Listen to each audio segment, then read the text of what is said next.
গরুড় পুরাণে বর্ণিত জীবনচক্রটি মানুষের ক্ষেত্রে নিশ্চিত। চক্রটি সম্পূর্ণ হয় না, অর্থাৎ যে অকালে মারা যায় তাকে মৃত্যুর পরেও নানা ধরনের কষ্ট ভোগ করতে হয়। কিন্তু সর্বপ্রথমে এটা জানা গুরুত্বপূর্ণ যে সেটা কি, অর্থাৎ কী ধরনের মৃত্যু। তাদের পরিণতি কি? মধুসূদন, আমি এই সব কথা শুনতে চাই। অনুগ্রহ করে এটি বর্ণনা করুন। ঈশ্বর বলেন যে অহংকার হলো সবচেয়ে গোপনীয় বিষয়, তোমার তা কাউকে বলা উচিত নয়। মনোযোগ দিয়ে শোনো।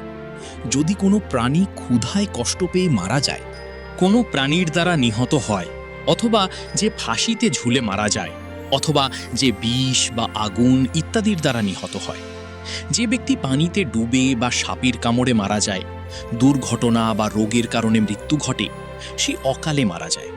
কিন্তু আত্মহত্যাকে সবচেয়ে অকাল মৃত্যু হিসেবে বিবেচনা করা হয়। সঙ্গীত বোঝা উচিত যে সে আমাকে অপমান করেছে, সেই ব্যক্তি বা প্রাণীকে যার মৃত্যু স্বাভাবিক। সেই আত্মা মৃত্যুর 40 দিনের মধ্যে অন্য দেহ ধারণ করে।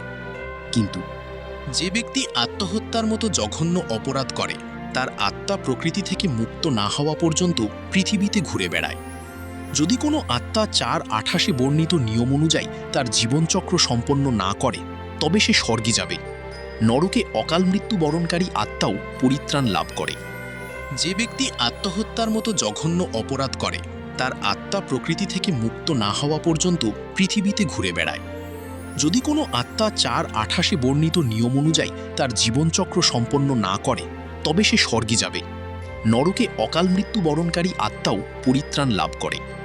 তোমাদের সকল আকাঙ্ক্ষা, অর্থাৎ ক্ষুধা, তৃষ্ণা, যৌন সুখ, ক্রোধ, লোভ ইত্যাদি পূরণের জন্য তার নির্ধারিত জীবন না পাওয়া পর্যন্ত অন্ধকারে ঘুরে বেড়ায়।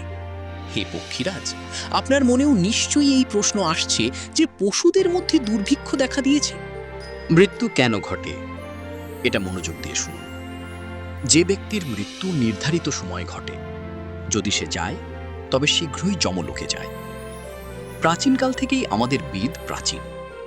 আয়াতে বলা হয়েছে যে মানুষের আয়ুষ্কাল 100 বছর। কিন্তু যে ব্যক্তি মন্দ কাজ করে সে শীঘ্রই ধ্বংস হয়ে যায়। 5.